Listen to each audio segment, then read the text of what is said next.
Management accounting এর chapter 5 এর second class cost volume profit রিলেশনশিপের। সো আমরা হচ্ছে কালকে প্রবলেম 6 পর্যন্ত করেছি, আজকে হচ্ছে প্রবলেম 7। দেখেন একদম সেম, এটা বুঝাচ্ছি না, এটাও বুঝাচ্ছি না, এটাও বুঝাচ্ছি না, এটাও বুঝাচ্ছি না, এটাও বুঝাচ্ছি না, এটাও বুঝাচ্ছি না। এগুলো হচ্ছে আপনাদের বাসার কাজ, আপনারা বাসায় করবেন। যদি প্রবলেম হয় আমাকে জানাবেন, তাহলে আমি দেখিয়ে দিব। ওকে, এখন হচ্ছে এই অঙ্কটা আপনাদের হচ্ছে এবার যারা হচ্ছে 2023 সালের 23 সালে পরীক্ষার্থী, তারা যারা দিবেন, মানে 25 সালে দিবেন 23 সালের প্রশ্ন, তাদের জন্য খুবই ইম্পর্টেন্ট। তো এটা একটু দেখেন।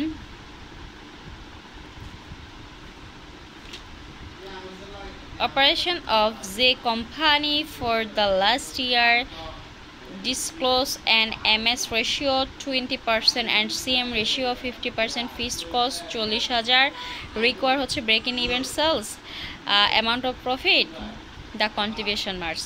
এগুলো আমরা সব করেছি।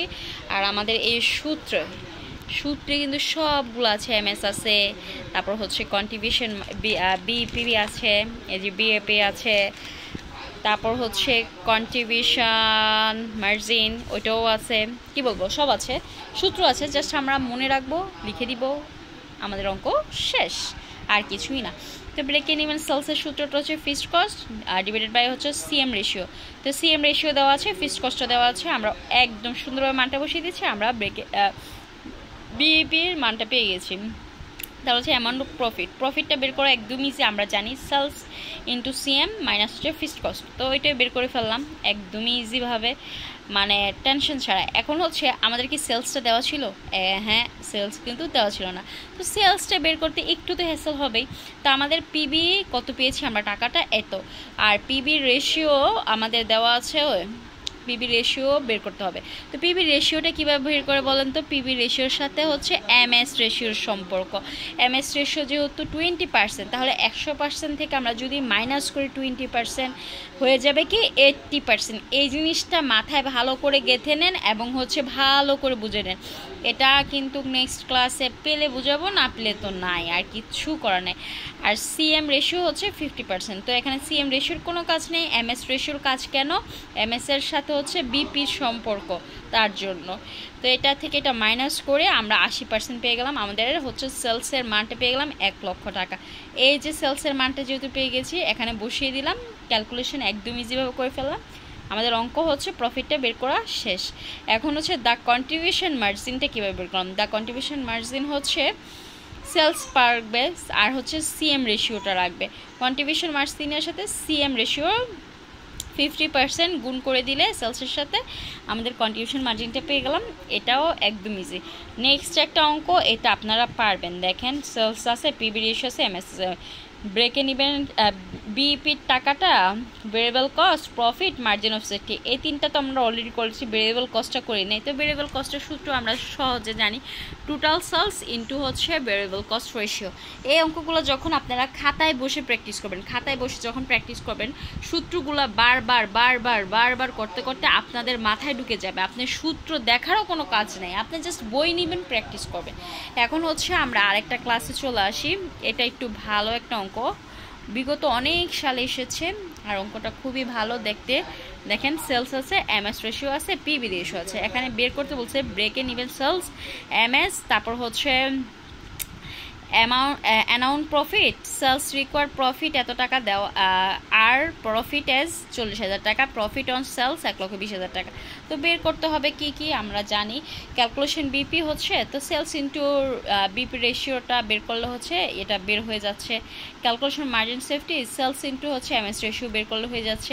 Annual profit equal sales into profit ratio. তো সেলস ইন্টু প্রফিট রেশিওটা বের করলে হয়ে যাচ্ছে। এখন কোশ্চেন হচ্ছে আপনাকে হচ্ছে কি বের করতে হবে?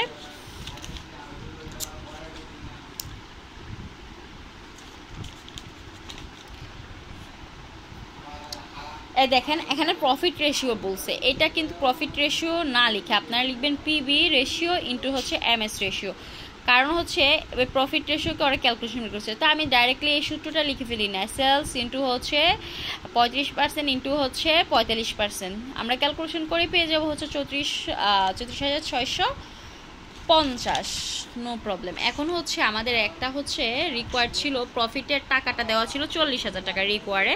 তো রিকোয়ার্ড ছিল কি প্রফিট বের করতে হবে, রিকোয়ার্ড সেলস। তো রিকোয়ার্ড সেলসটা বের করবে কিভাবে? আমরা জানি ফিক্সড কস্ট প্লাস হচ্ছে profit divided by PV ratio. তো আমাদের ফিক্সড কস্ট দেওয়া ছিল 64,350। হ্যাঁ, এই দেখেন ফিক্সড কস্ট আমাদের অ্যাকচুয়ালি দেওয়া ছিল না, ফিক্সড কস্টটা আমাদের বের করতে হবে। ফিক্সড কস্টটা আমরা কীভাবে করবো? সিএম মাইনাস প্রফিট, এটাও লিখতে পারেন বা ডিরেক্টলি এই সূত্রটা লিখে ফেলেন না আপনি, কেন এটা লিখতে যাবেন? Sales into PV ratio minus profit. তো আমরা সেলসের মান জানি, বের করছি 2 লক্ষ, না বের করিনি, আমাদের সেলস মানটা দেওয়া আছে, পিবি রেশিও মান দেওয়া আছে, প্রফিটটা আমরা মাত্র করেছি সি নাম্বার ক্যালকুলেশনে 34,650। তো ক্যালকুলেশন করে আমাদের ফিক্সড কস্ট বেড়ে গেল 64,350। তো ফিক্সড কস্ট রিকোয়ার্ড প্রফিট, রিকোয়ারে একটা প্রফিট দেওয়া ছিল 40,000, সেটাকে যোগ করে দিব, পিবি রেশিও দিয়ে ভাগ করে দিব, আমাদের ক্যালকুলেশনটা হয়ে যাবে। তারপর হচ্ছে প্রফিট অর লস আমরা বের করব। এখানে প্রফিট হবে না লস হবে সেটা আমরা জানি না, তার জন্য লিখেছি প্রফিট অর লস। তো সেলস ইন্টু হচ্ছে পিবি রেশিও মাইনাস হচ্ছে ফিক্সড কস্ট। তো আমাদের সবগুলো মান আমরা কিন্তু জানা আছে, তার জন্য জাস্ট বসিয়ে দিয়েছি, ক্যালকুলেশন করে আমাদের মাইনাস ফিগার এসেছে, তার মানে হচ্ছে এটা লস, আর কিছুই না। তারপর হচ্ছে আর একটা মোস্ট ইম্পর্ট্যান্ট একটা অঙ্ক, এটাও হচ্ছে আপনারা এটা পারেন, দেখেন বিই পি, তারপর হচ্ছে margin of safety, annual profit, sales require হচ্ছে 40,000 টাকা, প্রফিট মানে একদম সেম অ্যাজ এ হচ্ছে আমরা যে অঙ্কটা 15 প্রবলেম করেছি, 16টা সেম, তাহলে এই অঙ্কটাও সেম।